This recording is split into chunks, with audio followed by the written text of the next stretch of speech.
오늘은 사랑과 영광이라는 제목으로 말씀드리겠습니다. 하느님의 영광이란 하느님의 사랑입니다. 하느님께서 사랑해 주시는 영광 밖의 영광은 거짓된 영광입니다. 하느님의 사랑은 하느님의 생명이신 성령을 주시는 것입니다. 그래야 우리는 멸망의 죄나가 아닌 영생의 얼라로 납니다. 옛날에 어떤 어리석은 이는 임금이 손을 한번 잡아주었다고 그 영광이 사라질까봐 임금이 잡은 손을 명주수건으로 감아 밥상에 받쳐놓고 지냈다고 합니다.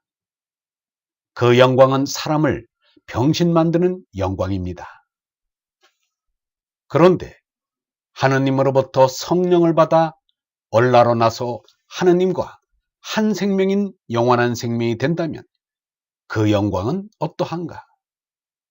그 기쁨, 그 감격, 그 놀람은 헤아릴 수도 없을 것입니다. 땅에 어버이로부터 받은 몸뚱이라는 멸망의 생명은 그야말로 헌신짝처럼 버릴 수 있습니다. 그런데 하느님을 사랑한다면서 하느님이 주시는 영원한 생명인 얼라에 대해서는 전혀 관심이 없고 오직 제 나이 몸뚱이만 애지중지합니다. 그러면서 하느님을 사랑한다고 생각하고 있습니다. 이는 하느님을 사랑하는 것도 신앙하는 것도 아닙니다. 짐승이요 마귀인 제 나를 사랑하는 것입니다. 영문은 말하였습니다. 정신이 물질에 휘감겨서는 못 쓴다. 언제든지 정신이 물건을 부렸어야 한다. 육군의 몸은 부림치지 참나가 아니다. 여기에 내가 팔려선 안 된다. 아들의 종의 심부름을 해서는 안 된다. 아들이 종에 끌려다녀서는 안 된다. 뒤집혀지면 실성이다. 실진이다. 멸망이다. 몸이 성하고 눈이 잘생기고 코가 잘생기고 눈이 잘 보인다고 거기에 끌려다녀서는 멸망이다. 이게 죄다. 우리가 몸이 아닌 참나로 가자는 거다. 참나인 얼라가 제대로 하자는 것이다. 하느님은 사람에게 멸망의 짐승이 아닌 하느님의 생명이신 성령을 주어 영생을 주십니다. 이렇게 우리를 구원해 주신다고 예수는 가르쳤습니다. 그런데 어떻게 되었는지 엉뚱한 소리가 나와 예수의 가르침을 어지럽게 만들었습니다. 아담과 하와의 원조로 인하여 멸망에 빠진 인류를 구원하고자 하느님께서 사랑하는 독생자인 예수 그리스도를 세상에 보내어 십자가에 못 박혀 죽게 하였다는 것입니다. 예수가 십자가에서 숨지면서 흘린 피가 나의 속죄를 위한 것임을 믿으면 구원받는다는 것입니다. 이는 예수의 가르침과 아무 상관이 없는 도그마에 지나지 않습니다. 사람들은 몸뚱이와 누리에 빠져서 하느님을 사랑할 생각도 사랑받을 생각도 하지 않습니다. 그저 사람에게 높임을 받으려 하고 사람을 꾀려 합니다. 그러다가 서로가 배신을 하였다며 죽이고 싸우고 비난을 합니다. 하느님을 떠난 사람들끼리의 사랑은 야합에 지나지 않습니다. 하느님의 성령으로 영통하는 사귐만이 진리의 사귐이요 성령의 사귐이요 천국의 사귐입니다. 몸삼으로서는 언제 죽을지 모르는 사형수로서 송장 후보인데 무슨 영광될 것이 있겠는가? 예수는 솔로몬의 영광도 들에 핀 한 송이 백합꽃의 영광만 못하다고 하였습니다. 유영문은 말하였습니다. 꽃은 우리에게 절실한 무엇을 가르친다. 꽃은 단적으로 우리에게 아름다움을 가르쳐준다.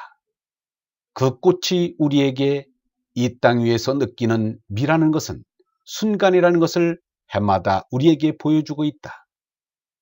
하루아침에 피어서 하루 저녁에 지는 꽃이 이 세상의 모든 피어난 꽃과 같이 잠깐이라는 것을 가르쳐주고 있다. 다시 말하면 이 세상에는 미라는 것이 없다는 것이다.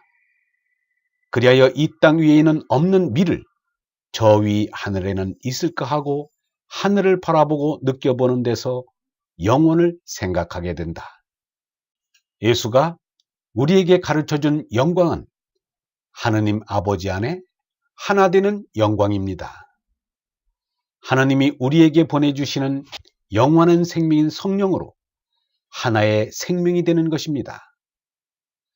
유영모는 말하였습니다. 나는 가끔 문제가 별로 없다고 말하는데 그것은 다만 하나, 즉 절대만을 문제로 삼고 있기 때문이다. 따라서 말씀도 결국 하나밖에 없다. 모든 문제는 마침내 하나에 연결되었을 뿐이다. 문제는 언제나 하나인데 하나로 참 산다는 것이다. 하나는 물질에는 없습니다. 물질에는 보로로 흩어지는 나달인 개체가 있을 뿐입니다. 개체는 거짓생명입니다. 하나는 성령이 있습니다. 하나로 돌아가는 것은 성령으로 돌아가는 것입니다. 귀일은 곧 귀령입니다. 너와 나가 없고 나고 죽음이 없고 오고 감이 없는 얼생명이 되는 것입니다. 사람이 상대세계에 빠져버리면 알이 굳어져 버리고 만다.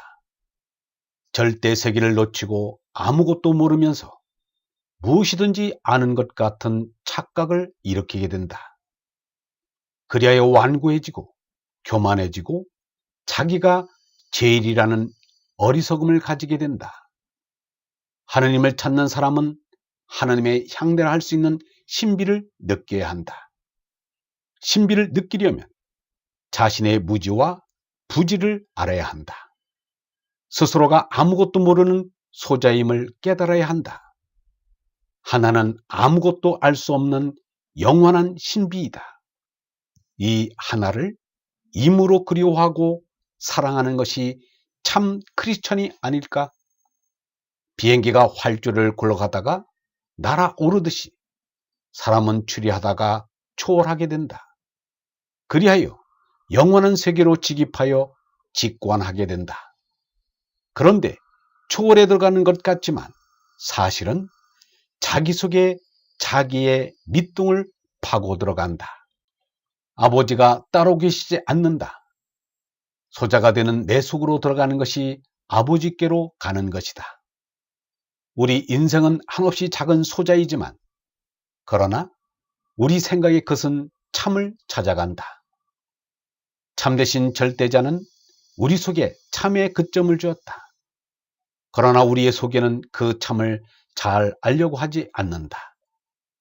사람의 참은 말이 없기 때문에 우리가 참을 알려면 여간한 정신 가지고는 안 된다. 세상에는 참이 없다는 어리석은 사람도 있다. 그것은 이 세상에 우주가 참으로 있는가라고 하는 것과 같다. 이따위 어리석은 말은 없다고 하겠다. 참이신 절대자를 잘 인식할 때 내가 그리고 이 세상이 바로 된다고 유영모는 말하였습니다. 영성신학원 다속아카데미의 하늘소리였습니다.